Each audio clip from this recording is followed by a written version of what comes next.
Sono appena stato in posta perché è arrivato un pacco prelibatissimo da parte di Rosa Spina. La gioielleria di Bergamo, lo sapete, siamo già stati da Stefano che ci vizia ogni mese con un sacco di bella roba e dobbiamo aprirlo insieme, quindi senza perdere tempo andiamo in studio e apriamolo.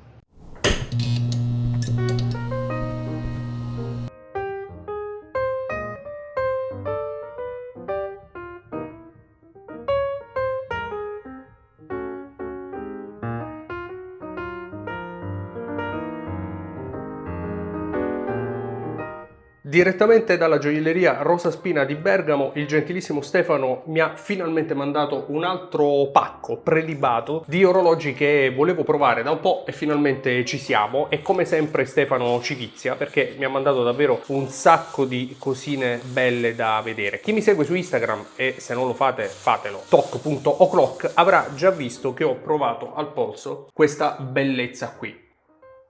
Il Oris Pro Pilot Kermit in collaborazione con la Disney, con i Muppets, perché al datario, al giorno 1 di ogni mese, fa bella mostra di sé il Kermit, la rana Kermit. Adesso vediamo anche di aprirlo velocemente, così vi faccio vedere un po' la bellezza di questo orologio.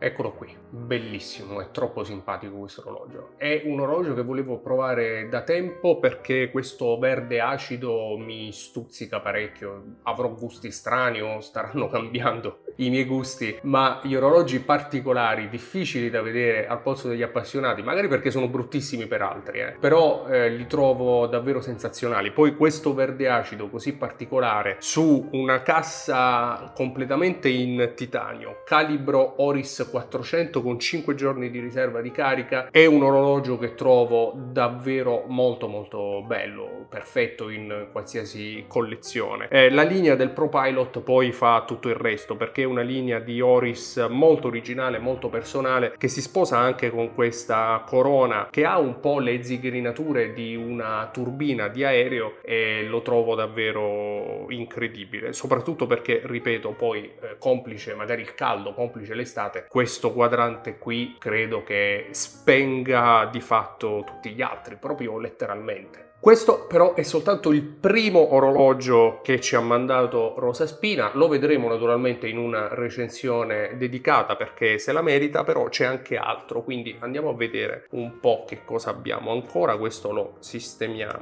nella sua custodia. Vedo della roba colorata, vedo degli orologi colorati e li stavo indubbiamente aspettando. Immagino che avrete già capito di che cosa si tratta e finalmente guardiamo assieme i Tissot Sideral, i nuovi Tissot Sideral, perché questi orologi qui nascono da quello che è stato praticamente il primo orologio al mondo con una cassa particolare. All'epoca era in fibra di vetro negli anni 70. Questi nuovi Tissot Sideral sono una fedele riedizione del passato ma in chiave moderna, e quindi cassa in acciaio e carbonio, un bellissimo cinturino in caucciù, non è gomma, non è silicone, questo è vero caucciù, e il vero caucciù costa un sacco di soldi, questo ve lo dico per esperienza, ed è vero caucciù perché è molto particolare rispetto al solito silicone o alla solita gomma che magari trovate su Amazon o magari in cinturini più economici. Il caucciù è una gomma estremamente morbida, estremamente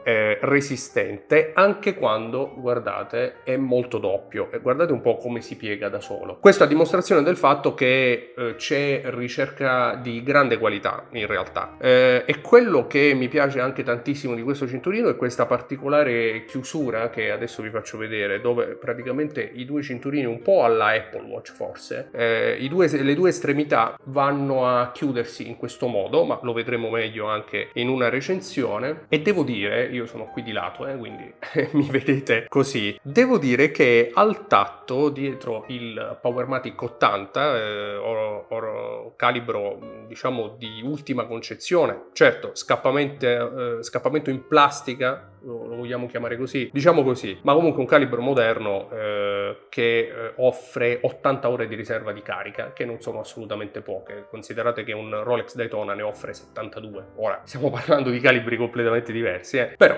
anche qui è sicuramente performante. Dicevo, la sensazione è di una qualità che non mi aspettavo in realtà. È un orologio molto pesante, complice anche questo bellissimo cinturino in caucciù, che è pesante anche lui in realtà, non sembra, ma è pesante. Ecco, mi aspettavo dalle foto e dai video che avevo visto fino ad oggi un orologio un po' più giocattolo, un po' più swatch per così dire. In realtà no, è un orologio di sostanza, pesante, davvero di grande qualità. Lo si percepisce subito, lo dico onestamente. E questo qui ha un listino di 1075 euro che tra l'altro viene via con sconti importanti e che Rosa Spina tra l'altro concede a noi iscritti del canale, quindi potete direttamente chiedere al simpaticissimo Stefano che trattamento ci riserva. Ed ecco, acquistato con un buono sconto e quindi ben al di sotto dei 1000 euro, ecco, così a guardarlo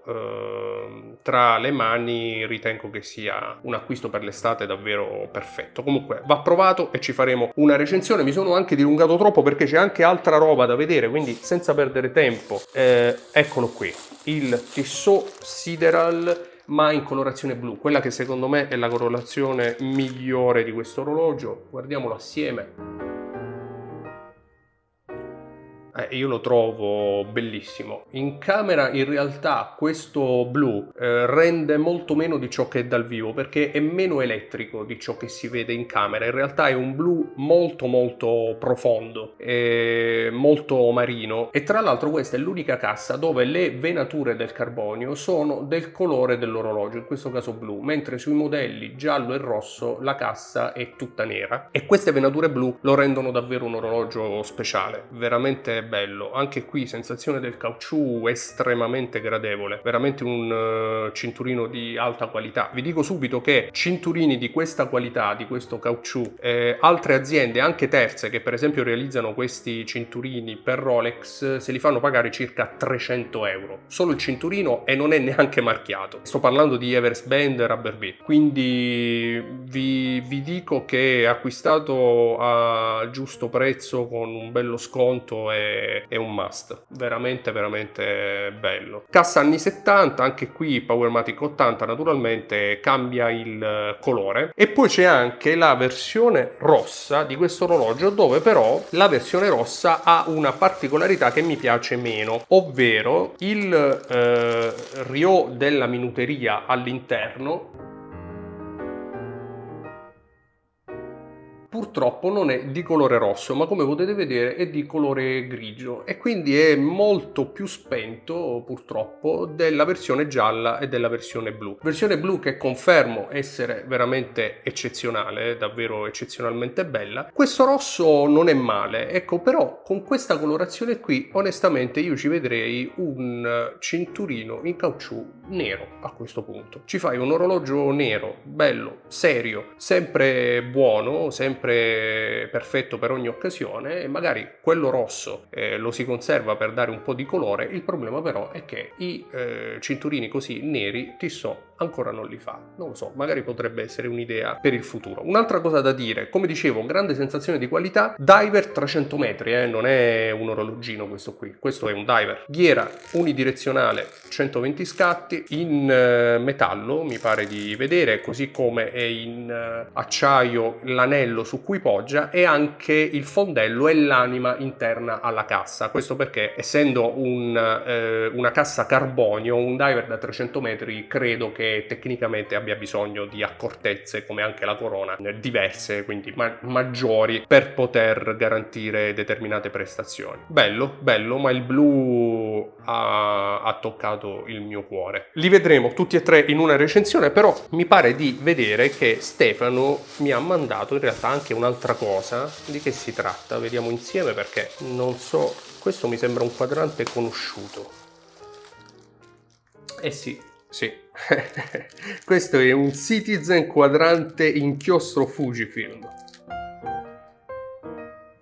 Allora, questa è una sorpresa e Stefano, se ci sta ascoltando, ce lo dirà nei commenti, perché evidentemente ha visto la recensione che ho fatto online di quell'altro Citizen con il quadrante ad inchiostro di Fujifilm. Evidentemente me lo voleva far vedere dal vivo, e dal vivo onestamente merita, davvero molto particolare. Questo qui è Un'ora del mondo, non so se sia anche cronografo, me lo devo studiare un attimo prima di vederlo magari in una recensione, o magari ci facciamo un bello short su YouTube. Orologio credo in titanio perché è una piuma, questo è 10 volte più leggero dei Tissot ed è anche più leggero del Kermit, se non percepisco male. Quadrante onestamente spettacolare, spaziale, cioè spaziale proprio perché sembra una galassia, davvero molto particolare. Listino 1390 euro, questo credo che sia un Eco Drive di sicuro, e costicchia